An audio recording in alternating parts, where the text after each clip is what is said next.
Think before you act. ये है आज की इंग्लिश की short moral story.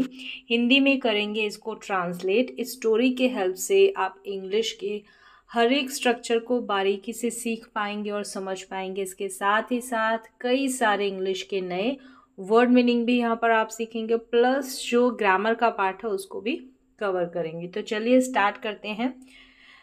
Think before you act. Think का मतलब सोचो, बिफोर यानी के पहले, किससे पहले, यू यानी कि तुम, एक्ट। एक्ट का मतलब है कोई वर्क या काम करते हो। यू के बाद में ये एक्ट यहाँ पर V1 है, वर्ब की फर्स्ट फॉर्म, यानी कि तुम करते हो। सोचो किससे पहले, कोई भी काम जो तुम करते हो उससे पहले सोचो। ये है टाइटल। स्टोरी देखें।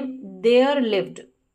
जब भी आपको ये लिव्ड यानी रहता था, इस तरीके से लिव्ड वर्ब नजर आएगी स्टोरीज में, इससे पहले आपको there as a subject, introductory there का यूज आपको हमेशा मिलेगा।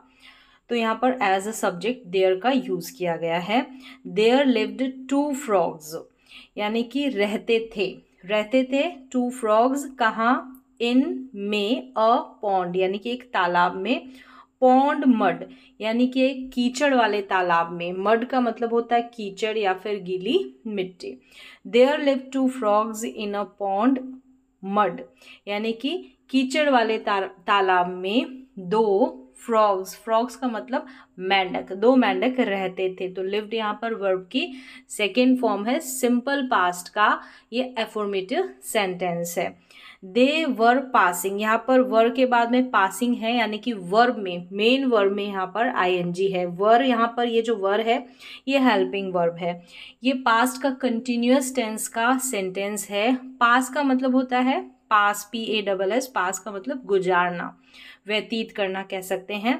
तो दे वर पासिंग यानी कि गुजार रहे थे। दे यानी वे, कौन दे? टू फ्रॉग्स के लिए दे आया है, प्लूरल है, इसलिए वर हेल्पिंग वर्ब का यूज हुआ है। सिंगुलर होता तो वॉज का यूज होता। देयर यानी उनके, डेज यानी दिन, हैप्पीली किस प्रकार से? हैप्पीली यानी खुशी से। तो यहाँ पर ये जो हैप्पीली है ये एडवर्ब है, यानी कि क्रिया विशेषण। विदाउट यानी के बिना। एनी वरी यानी कोई चिंता के बिना। और कंप्लेंट, कंप्लेंट का मतलब है शिकायत, शिकायत और चिंता के बिना। अगर होता कंप्लेन, कंप्लेन का मतलब होता है शिकायत करना, वो वर्ब होती। और यहाँ पर क्या है, ये एक नाउन के तौर पर यूज है, कंप्लेंट।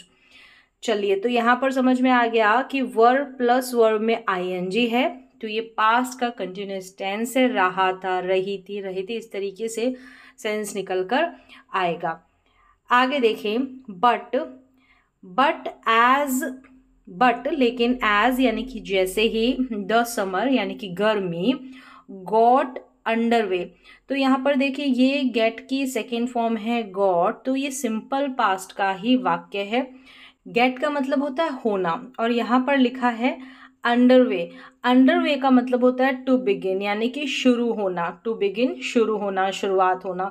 तो शुरू हुआ, क्या हुआ? गर्मी शुरू हुई। हुई के लिए यहाँ पर गॉट का यूज हुआ है, और शुरू होने के लिए यहाँ पर अंडरवे का यूज हुआ है। आगे क्या है? द मड यानी कि जो कीचड़ था वो started drawing up. Drawing up मतलब पूरी तरीके से सूखना, ड्राई अप का मतलब। तो यहाँ पर ड्राइंग है, यानी कि वर्ब में आईएनजी है। जब भी आपको स्टार्टेड प्लस वर्ब में जो भी वर्ब आएगी वो उसका आईएनजी रूप आएगा, तो कोई भी काम शुरू होने लगा, ऐसा होने लगा। जैसे क्या होने लगा?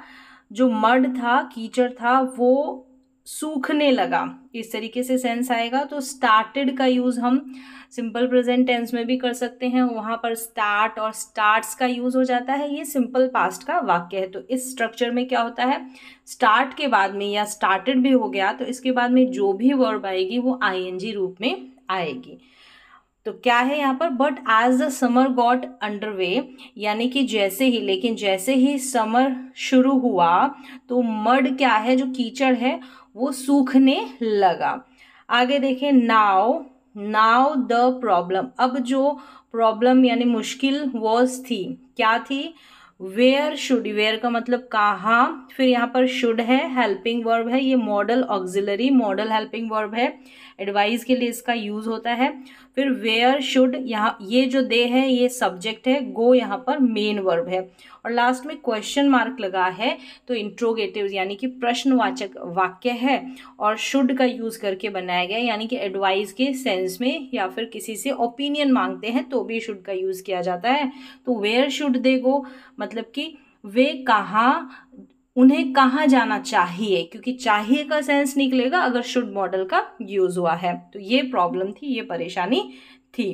तो यहाँ पर तो सिंपल पास्ट और यहाँ पर शुड प्लस V1 का यूज हो गया इंट्रोगेटिव सेंटेंस के जैसे, मतलब पहले WH वर्ड आएगा, फिर हेल्पिंग वर्ब, जो भी हेल्पिंग वर्ब होगी यहाँ पर शुड है, फिर सब्जेक्ट आएगा और उसके बाद मेन वर्ब आ जाएगी, मुख्य क्रिया, और शुड के साथ V1 यानी वर्ब की फर्स्ट फॉर्म का ही यूज होता है। दे लेफ्ट, लेफ्ट यहाँ पर लीव की सेकेंड फॉर्म है, यानी कि लीव मतलब छोड़ देना, तो छोड़ दिया, द प्लेस वो जगह है, and looked for, look for का मतलब ढूंढना, तो ढूंढा, अ न्यू होम यानी कि एक नया घर ढूंढना, ढूंढा उन्होंने, तो they left the place and looked for a new home यानी कि नया घर ढूंढने लगे, इस तरीके से। तो ये लुक्ड फॉर, लुक फॉर हो गया ना, तो लुक्ड है यहाँ पर सेकेंड फॉर्म है, लेफ्ट भी यहाँ पर सेकेंड फॉर्म है। अब नया घर ढूंढने लगे तो वहां पर देखिए द फ्रॉग्स, वो जो फ्रॉग्स थे मेंढक, सॉ यानी कि सी की सेकेंड फॉर्म, देखा, अ वेल, नया घर ढूंढा तो एक वेल, एक कुआं देखा, दे लुक्ड इनसाइड, उन्होंने देखा, ठीक है, लुक्ड का मतलब, लुक का मतलब देखना, और लुक्ड देखा, इनसाइड अंदर द वेल, वेल यानी कुएं के अंदर उन्होंने देखा। अब यहाँ पर एज अ सब्जेक्ट देयर का यूज हुआ है, इंट्रोडक्टरी देयर यानी इस सेंटेंस को इंट्रोड्यूस करने के लिए यहाँ पर देयर का यूज हुआ है। अब देखें, देयर वॉज वाटर यानी कि पानी था, अगर सेंटेंस ऐसे होगा कि पानी था तो हम वाटर वॉज या वॉज वाटर तो यूज नहीं कर सकते, तो एज अ सब्जेक्ट हमको देयर का प्रयोग करना पड़ेगा, तभी जो है करेक्ट सेंटेंस बनेगा, देयर वॉज वाटर। फिर यहाँ पर है नॉट फार बिलो यानी कि ज्यादा नीचे नहीं था, वन फ्रॉग हैप्पीली, हैप्पीली यानी खुशी से, ये एडवर्ब है, क्रिया विशेषण, सेड से की सेकंड फॉर्म, कहा या बोला, अब क्या कहा बोला, इन्वर्टेड कॉमा के अंदर दिया गया है। लुक ब्रदर यानी कि ब्रदर भाई देखो, द वाटर लेवल यानी कि पानी का स्तर, इज यानी है, क्वाइट हाई यानी कि क्वाइट का मतलब बहुत या अत्यधिक, हाई मतलब ऊंचा, बहुत ऊंचा है। तो यहाँ पर ये जो है इज का प्रयोग किया गया है, ये सिंपल प्रेजेंट टेंस का ही वाक्य है विदाउट एक्शन वाला। It is good place, it is यानी कि यह है, गुड प्लेस अच्छी जगह, अच्छी जगह किस लिए है, तो यहाँ पर रीजन कह सकते हैं कि पर्पस बताया है, उद्देश्य क्या है, टू लिव यानी टू लिव इन यानी अंदर, तो रहने के लिए, रहने के लिए यह एक अच्छी प्लेस है, अच्छी जगह है, रहने के लिए एक अच्छा स्थान है, ऐसे भी बोल सकते हैं। तो इज का प्रयोग हुआ है विदाउट एक्शन वाला सिंपल प्रेजेंट टेंस का वाक्य। इसमें क्या होता है, इज एम आर का यूज करके हम इज एम आर के बाद में कोई मेन वर्ब का प्रयोग नहीं करते, या तो एडजेक्टिव का यूज हो जाता है या नाउन का यूज हो जाता है, और ये जो इज एम आर होंगे यहाँ पर इनको हेल्पिंग वर्ब नहीं कहेंगे, सहायक क्रिया, अगर हेल्पिंग वर्ब बोलेंगे तो इसके बाद में मेन वर्ब भी होगी, लेकिन यहाँ पर कोई मेन वर्ब मुख्य क्रिया नहीं है, तो ऐसे वाले सेंटेंसेस में इनको इज एम आर को हो गया या वॉज वर्ब भी हो गए पास्ट में, तो इनको लिंकिंग वर्ब बोलेंगे। आगे देखें, इट लुक सेफ यानी कि दिखाई देना, लगना, सेफ यानी कि सुरक्षित, एज वेल यानी भी, ये मतलब दिखाई दे रहा है या लग रहा है, प्रतीत हो रहा है। यहाँ पर लुक का मतलब ऐसा है, क्या लग रहा है कि ये क्या है, सेफ भी है, सुरक्षित भी है, तो इट के साथ लुक में एस लगा है, लुक्स बन गया, तो सिंपल प्रेजेंट टेंस का ये वाक्य है, स्ट्रक्चर है, एफर्मेटिव सेंटेंस है, सिंगुलर सब्जेक्ट है, इट के साथ जो वर्ब आएगी उसमें एस लग जाएगा, तो लुक में एस लगा है। लेट्स गो इन, अब लेट्स जो है लेटस का कॉन्ट्रैक्शन है, शॉर्ट फॉर्म है, तो क्या है, आओ आओ चले, हम कहाँ चले, लेट्स गो इन, चलो हम अंदर चले, ऐसा इसका अनुवाद होगा। फिर आगे देखें, द अदर फ्रॉग, अन्य जो फ्रॉग है मेंढक, वॉज, अब वॉज था, कैसा था, वाइज। वाइज का मतलब समझदार कह सकते हैं, बुद्धिमान कह सकते हैं। तो यहाँ पर इस अदर फ्रॉग की विशेषता बताई गई कि कैसा, वाइज, समझदार, समझदार। तो ये एडजेक्टिव है, विशेषण है। एंड और केयरफुल, तो केयरफुल का मतलब है सावधान कह सकते हैं, या सचेत या सतर्क। तो बुद्धिमान भी है और सतर्क भी है। तो यहाँ पर कैसा है यानी इनकी विशेषता बताएगी, किन किन की, अदर फ्रॉग यानी अन्य जो फ्रॉग है, दूसरे वाले की कह सकते हैं, दूसरा वाला। तो यहाँ पर वाइज, वाइज और केयरफुल एडजेक्टिव है, विशेषण है। इट क्लेवरली सेड, यहाँ पर इट जो है उसी फ्रॉग, जो दूसरा वाला फ्रॉग है उसके लिए यूज हुआ है। क्लेवरली यानी कि चतुराई से, कैसे, सेड से पहले है तो वर्ब के बारे में कुछ एक्स्ट्रा ऐड कर रहा है। क्लेवरली कहा भी तो कैसे, क्लेवरली। तो ये एडवर्ब है, एडवर्ब यानी ऐड करती है वर्ब के बारे में कुछ एक्स्ट्रा, तो ये क्रिया विशेषण है। इट क्लेवरली सेड, उसने क्या कहा चतुराई से, कि ब्रदर डू नॉट हरी, यानी कि जल्दी मत करो, कोई भी काम ऐसा मत करो, तो डू नॉट का यूज होता है, हरी यानी जल्दी मत करो। We had to leave the pond, या कोई भी काम करना पड़ा मजबूरी में, क्या हो सकता है आपकी ज़रूरत रही हो पास्ट में, तो हैड टू प्लस V1 का यूज करेंगे। तो we had to leave the pond, यानी कि हमको जो है पॉन्ड को, तालाब को छोड़ना पड़ा। लीव का मतलब छोड़ना होता है। व्हेन, जब, द मड ड्राइड, यानी जब मड जो है कीचड़ सूख गया, सूखने के बाद यानी सूख गया तो हमको छोड़ना पड़ा वो पॉन्ड। तो ड्राइड यहाँ पर ड्राई की सेकंड फॉर्म है, ये सिंपल पास्ट का वाक्य है। और ये मजबूरी या कंपल्शन वाला कौन सा, हैड टू, फिर V1 का यूज, यानी हैड के बाद में 2 प्लस V1 का यूज हो जाता है, इन्फिनेटिव बोला जाता है इसे। इफ वी लिव हेयर, यदि हम रहते हैं यहाँ, ठीक है, वी के बाद में लिव है यानी कि सिंपल प्रेजेंट टेंस का वाक्य है।